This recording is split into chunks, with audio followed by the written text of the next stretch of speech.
Hello बच्चों, स्वागत है आप सभी का हमारे YouTube channel Vidya Niketan classes में। तो आज की इस वीडियो में हम लोग केमिस्ट्री का पहला चैप्टर पढ़ेंगे और आपका चैप्टर का नाम है रासायनिक अभिक्रियाएं एवं समीकरण। यानी कि इस चैप्टर के बारे में हम लोग आज पढ़ेंगे।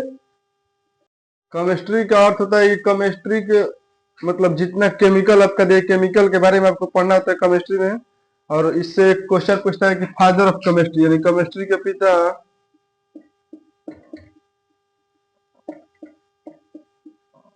लेबोजियर को बोला जाता है। केमिस्ट्री के पिता लेबोजियर को बोला जाता है। अगर इसको हिंदी में लिखेंगे रसायन शास्त्र के पिता तो कहेंगे लभवाजे दिया रहता है, तो लेबोजियर और लभवाजे दोनों एक ही व्यक्ति का नाम है। तो आप लोग ध्यान रखें, रसायन शास्त्र के पिता लभवाजे या फादर ऑफ केमिस्ट्री लेबोजियर को बोला जाता है।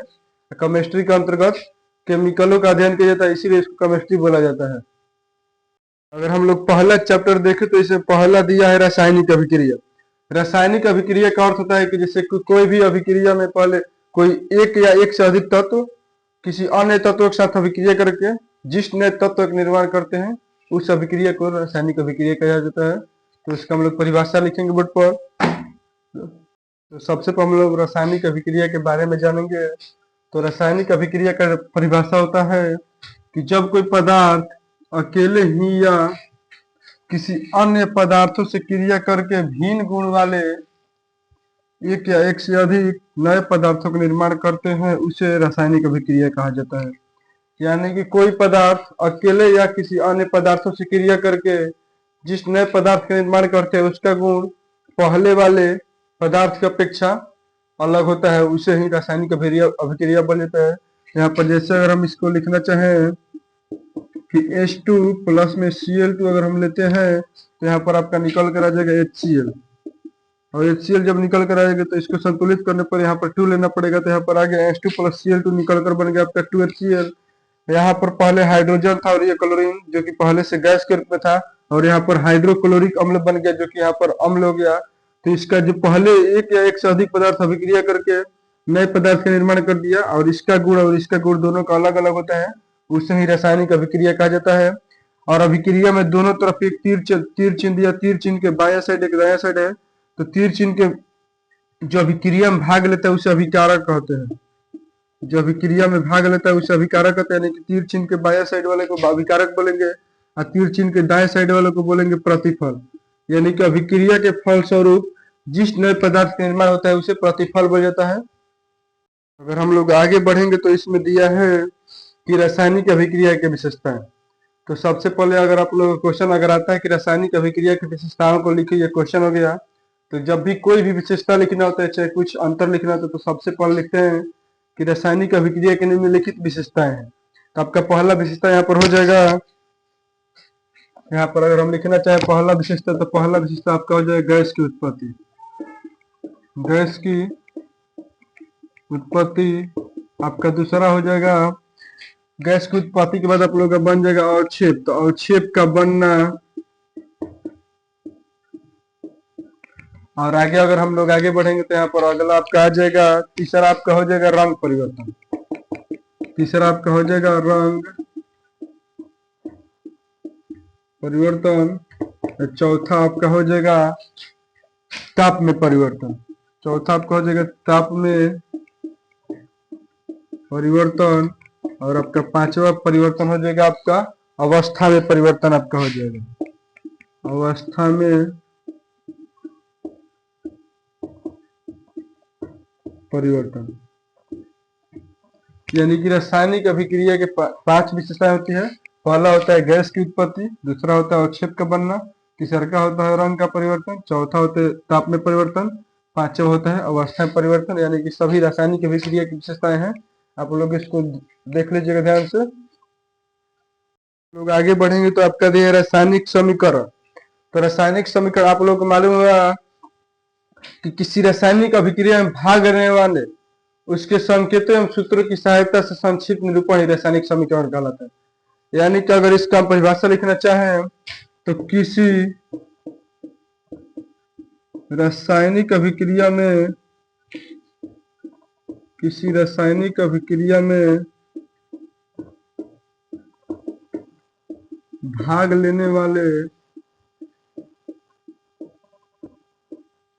अभिकारकों एवं प्रतिफलों, अभिकारकों एवं प्रतिफलों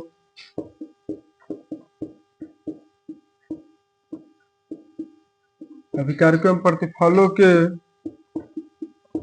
संकेतों और सूत्रों, संकेतों और सूत्रों का संक्षिप्त निरूपण रासायनिक समीकरण कहलाता है। रासायनिक समीकरण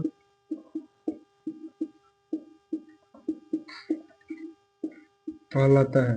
यानी कि किसी रासायनिक अभिक्रिया में भाग लेने वाले अभिकारकों एवं प्रतिफलों के संकेतों एवं सूत्रों का संक्षिप्त निरूपण ही रासायनिक समीकरण कहलाता है।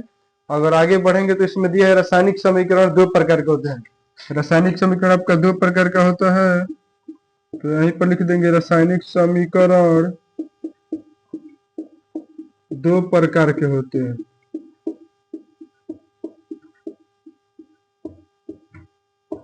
आपका पहला हो जाएगा संतुलित रासायनिक समीकरण, संतुलित पहला होता है संतुलित रासायनिक समीकरण और दूसरा होता है असंतुलित रासायनिक समीकरण। असंतुलित रासायनिक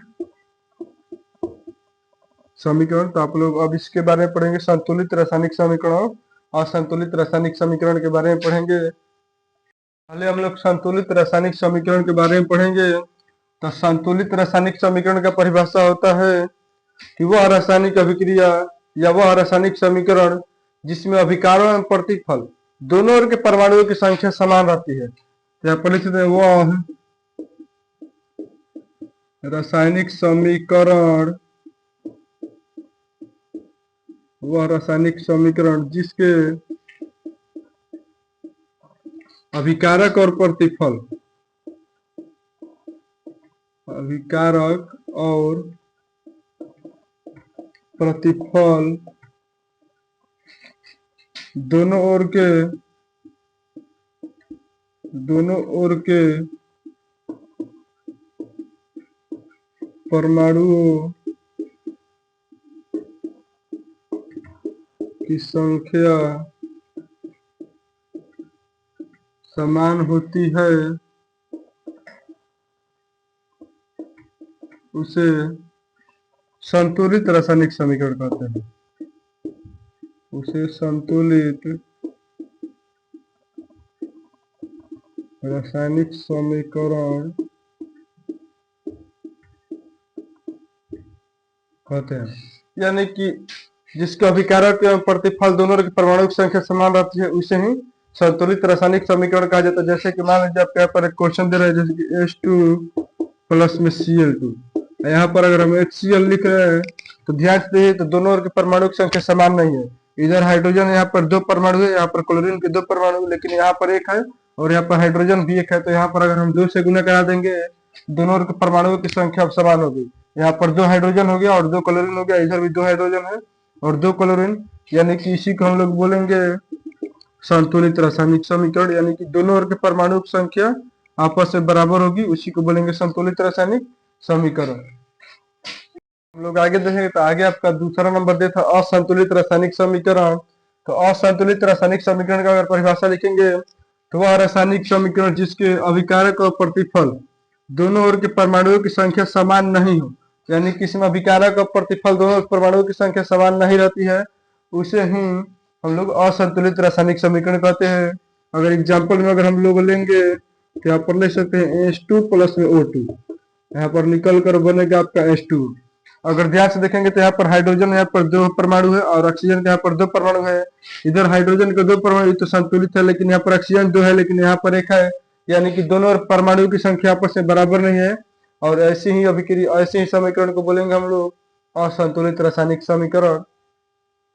यहाँ पर कुछ असंतुलित समीकरण को दिखा रहे हैं और उसको हम लोग संतुलित करेंगे। तो देखिए यहाँ पर पहला आपका दिया है कि Mg प्लस HCl तीर चिन्ह MgCl2 प्लस H2। तो पहले आप लोग ध्यान दीजिए कि इस साइड वालों को बाया साइड बोला जाता है, बाएं साइड, और इस साइड वालों को बोलेंगे हम लोग दाएं। तो सबसे पहले असंतुलित समीकरण को संतुलित करने के लिए पहले हम बाएं भाग और दाएं भाग के पहले लिखेंगे।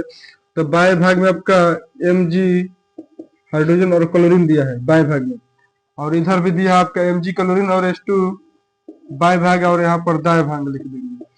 तो बाएं भाग में आपका Mg का मान दिया है 1, और यहाँ पर दाएं भाग में भी 1 है। यहाँ पर हाइड्रोजन यहाँ पर 1 दिया है बाया में, लेकिन दाया में यहाँ पर 2 दिया है। क्लोरीन यहाँ पर आपका 1 दिया है और दाया में आपका 2 दिया है। तो आप यहाँ पर दिख रहा है कि आपको आसानी से कि समीकरण संतुलित नहीं, यानी कि दोनों इसमें सही बराबर होना चाहिए। यहाँ पर 1 है तो यहाँ पर भी 1 ही बराबर है, लेकिन यहाँ पर 1 2 है तो बराबर नहीं है। इसको हम लोग संतुलित करेंगे।